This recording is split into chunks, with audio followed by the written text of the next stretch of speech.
कि हम लोग नशे के सूखा नशा का है उस पे प्रहार कर रहे हैं। और इसी क्रम में हम लोग जानकारी मिल रही थी कि मालदा से वहाँ पे सप्लाई की जा रही है बनमनखी क्षेत्र में।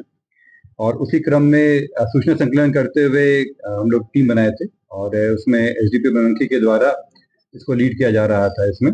और इसमें जो वहाँ के मेन तस्कर हैं पांडव कुमार, उनकी गिरफ्तारी की गई है। साथ ही इसमें जो पश्चिम बंगाल मालदा से मोहम्मद हबीबुल्ला शेख जो स्मैक लेके आते थे, उनकी गिरफ्तारी की गई है। इन लोगों के पास से 87.59 ग्राम स्मैक भी बरामद किया गया है। बताया जा रहा था हबीबुल्ला शेख जो है वो अक्सर हाँ वहाँ से मालदा से लेके आता था और यहाँ पे जो बनमनखी क्षेत्र है और जो मधेपुरा का क्षेत्र है वहाँ पे स्मैक की तस्करी करता था। इसमें जो वहाँ के लोकल सप्लायर थे दीपक कुमार और मुकेश यादव की गिरफ्तारी कर दी गई। इसमें इन लोगों के पास से मोबाइल फोन वगैरह बरामद हुआ है और हबीबुल्ला शेख के मोबाइल में कई लाखों का ट्रांजैक्शन है।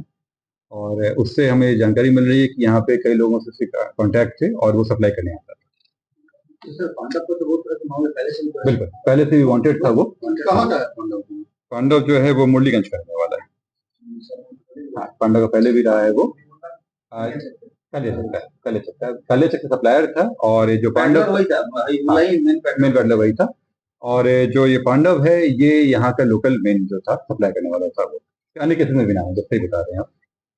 और जो तीसरा मामला है वो जो मोबाइल स्नैचिंग के से संबंधित है।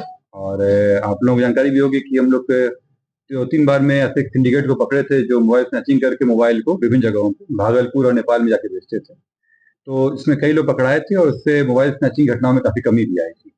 इसी समय कुछ दिन पहले कुछ घटनाएं बढ़ी थी और इसी में जब हम लोग छद्म रूप से उसमें कोशिश की पता करने का, तो उसमें एक और गिरोह निकला जो हाल फिलहाल में ही जेल से छूटा था, उनके द्वारा कराया जा रहा था।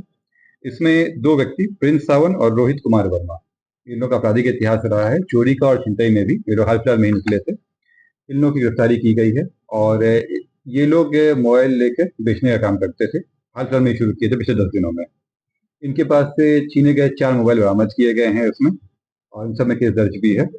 और इनके द्वारा ये मोटरसाइकिल चोरी की भी कोशिश की जा रही थी, उसमें भी जांच चल रही है। कि सर नई जवाबदेही आपको दी गई है बिहार का। मैं हमेशा यही बोल रहा हूँ कि सबसे पहले तो आप लोग को भी बधाई। पीछे थोड़ा सा पीछे खींचे ना।